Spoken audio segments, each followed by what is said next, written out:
Sinasayang mo lang ang oras mo. Hindi ka makakaporma sa akin. Hindi kita bibigyan ng pagkakataon.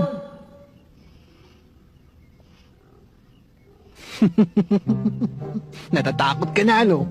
Mapapagod ka din sa kakalakad. Maingat ako at pasensyoso. Gagawin ko ang kinakailangan kahit na bata pang kakalabanin ko. Konti na lang at mauubos din ang lakas mo. Aantokin ka din at matutulog. At yun na. Makukuha ko din ang numero mo, bata. Kung ayaw mo lumabas dyan, akong pupunta sa'yo. Eh, Pampagulo naman ang epal na to. 1 point ka lang sa akin. Wala akong panahon sa'yo. gusto niyang lumaban? Hindi siya mananalo sa akin. Hamak na bata lang siya, di ba? Pero, bakit parang cool na cool lang siya?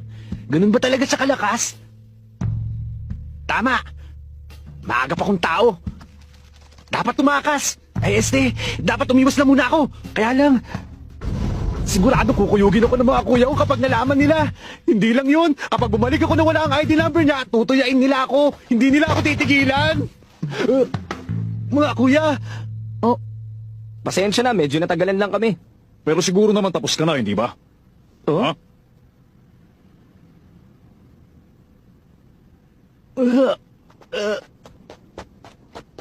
Ano bang inuubo-ubo mo dyan? Para sa kaliit na bata lang, hindi mo ba matalo? Hindi. Mali kayo nang iniisip, mga kuya. Saan kami nagkamali, ha? Sige nga! Siyempre naman hindi ako pumapatol sa kawawang bata. Kaya ang strategy ko, hihintayin ko siya muna makatulog. Nagpapalusot ka ba eh? Kuya Omori naman. Kung pinipilit niyo akong saktan siya, wala na akong ibang magagawa. Sorry na lang, bata. Kapag naagrabyado ako sa laban, siguradong re-resback naman ang mga kuya ko. Ano na, bata? Ibigay mo na sa akin ang numero mo. Basta hindi ka papalag, hindi ka na masasaktan. asa ka pa.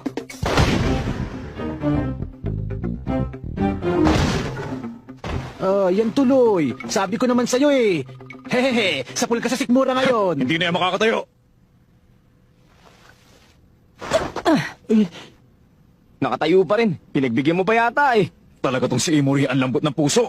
Oo eh. Number 198 ka pala.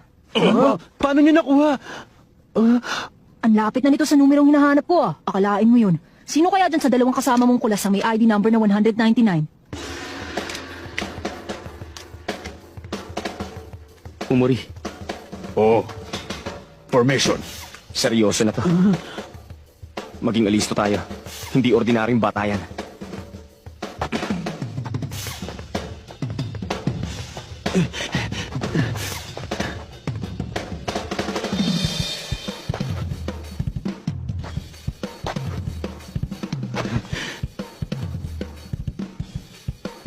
Kahit gaano pa kalakas sa maangas na batang to, siguradong titiklop siya sa pinagsama-sama naming puwersa.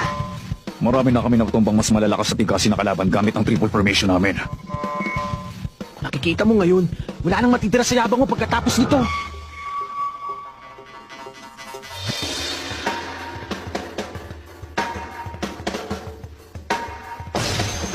Tumalon!